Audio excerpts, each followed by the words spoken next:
जय श्री कृष्ण।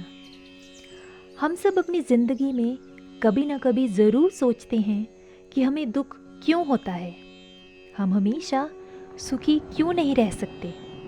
सच्चाई ये है कि ये जीवन सुख और दुख दोनों का संगम है, पर यहाँ सुख के मुकाबले दुख ज़्यादा है, क्योंकि ये कलयुग है। सच तो ये है कि इस युग में जिसने भी जन्म लिया है वे दुखी रहा, जो अभी जी रहा है वो भी दुखी है, और जो आगे जन्म लेगा वो भी दुखी ही होगा। आप दुख को टाल नहीं सकते, हाँ कम ज़रूर कर सकते हैं, क्योंकि सिर्फ कलयुग ही नहीं बल्कि दुख के कारण और भी है। क्या भगवान ही हमें दुख देते हैं? नहीं, ये बात सही नहीं है। भगवान हमें अपने पापों की सज़ा ज़रूर देते हैं, पर उन लोगों का क्या जो किसी तरह का पाप भी नहीं करते फिर भी वे दुख भोग रहे हैं। ऐसा पता क्यों होता है? खुद के गलत फैसलों से। भगवान शायद हमें सुख और दुख बराबर ही देते हैं, लेकिन हम अपने कर्मों और फैसलों के द्वारा दुख को काफ़ी ज़्यादा बढ़ा लेते हैं। तो दुख के आने का कारण स्वयं इंसान भी है, ये हमारा मन कहता है। दुख के कारण दुख क्यों आते हैं? गलत निर्णय लेने की वजह से। हमारे जीवन सबसे ज़्यादा दुख हमें अपने गलत फैसलों के कारण भोगने पड़ते हैं। ज़िंदगी में कितनी ही बार हम बिना कुछ सोचे समझे ऐसे निर्णय ले लेते हैं जिनके बारे में सोचना बहुत ही ज़रूरी होता है। भगवान श्री कृष्ण ने एक बात कही थी कि कदम उठाना तो बहुत ही बड़ी चीज़ है।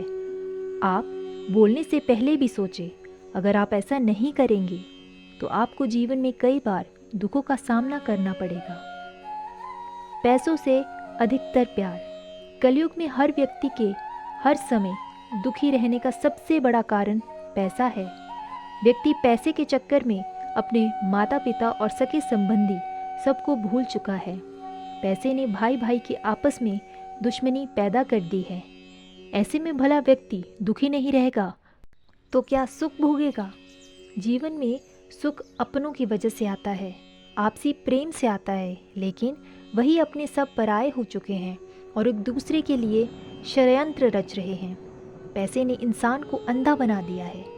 पाप करने के कारण किसी पापी को तो ये सोचने की ज़रूरत ही नहीं है कि ज़िंदगी में दुख क्यों आते हैं, क्योंकि वो तो उसका असल हकदार है।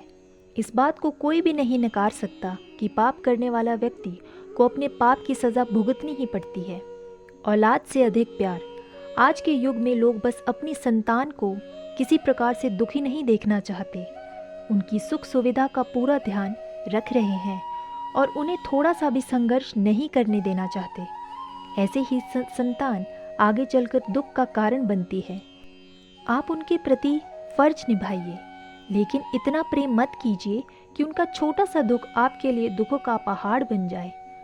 लोभ लालच की वजह से आज के दौर में इंसान इतना ज़्यादा लालची हो चुका है कि वो कभी संतुष्ट ही नहीं होता। अब जब तक व्यक्ति संतुष्ट नहीं होता तब तक दुखी ही रहता है। इंसान ये भूल चुका है कि उसके साथ कुछ नहीं जाना है, जो कुछ भी है सब यही रह जाना है।